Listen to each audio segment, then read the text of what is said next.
ප්‍රාග්ධනය කියන්නේ අපි හැමෝටම හම්බෙන ලේසි මාතෘකාවක්.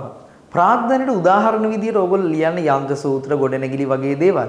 හැබැයි අද මම කියන්න යන්නේ සමහර අය පටල ගන්න ප්‍රාග්ධනයට තියෙන විශේෂිත උදාහරණ දෙකක්. ප්‍රාග්ධනයක් වෙන්න නම් ළමයි ප්‍රධාන ලක්ෂණ දෙකක් තියෙනවා. එක ඒ මිනිසා විසින් නිෂ්පාදනය කරපු එකක් වෙන්න ඕනේ.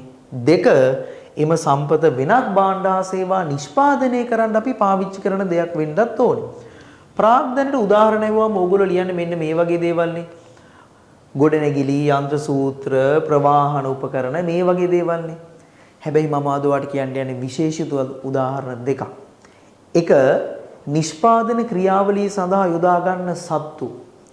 ළමයි නිෂ්පාදන ක්‍රියාවලිය සඳහා යොදා ගන්න සත්තු කිව්වම සමහර ළමයි වැරදියට මේක භූමියට තෝරගන්නවා.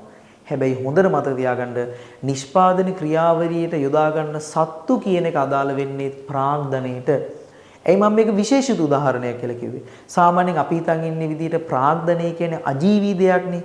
හැබැයි ඔය කොට අදින්න යොදා ගන්න අලි, ගොවිතැන් කටයුතු වල පාවිච්චි කරන හරක් වගේ සත්වයන් පවා අපි ගන්න ඕනේ ළමයි ප්‍රාග්ධනයට. ඒක විශේෂ වෙන්නේ ඒක සජීවී උදාහරණයක් හින්දා. දෙවෙනි විශේෂ උදාහරණය තමයි අපි හිතන් ඉන්න විදිහට සාමාන්‍ය ප්‍රාග්ධනය කියන්නේ ස්පෘශ්‍ය දේවල්නේ. මේ හැම එකක්ම අපිට ස්පර්ශ කරන්න පුළුවන් දේවල්නේ. විශේෂිත අස්පෘශ්‍ය උදාහරණයක් තියෙනවා. ඒ තමයි පරිගණක මෘදුකාංග. ඔයාගේ ෆෝන් එකේ තියෙන ඇප් එක පවා කොටින්ම zoom එක පවා හොඳට මතක තියාගන්න මිනිසා විසින් නිෂ්පාදනය කරපු භාණ්ඩ සේවා නිෂ්පාදනය කරන්න පාවිච්චි කරන දෙයක් නේ.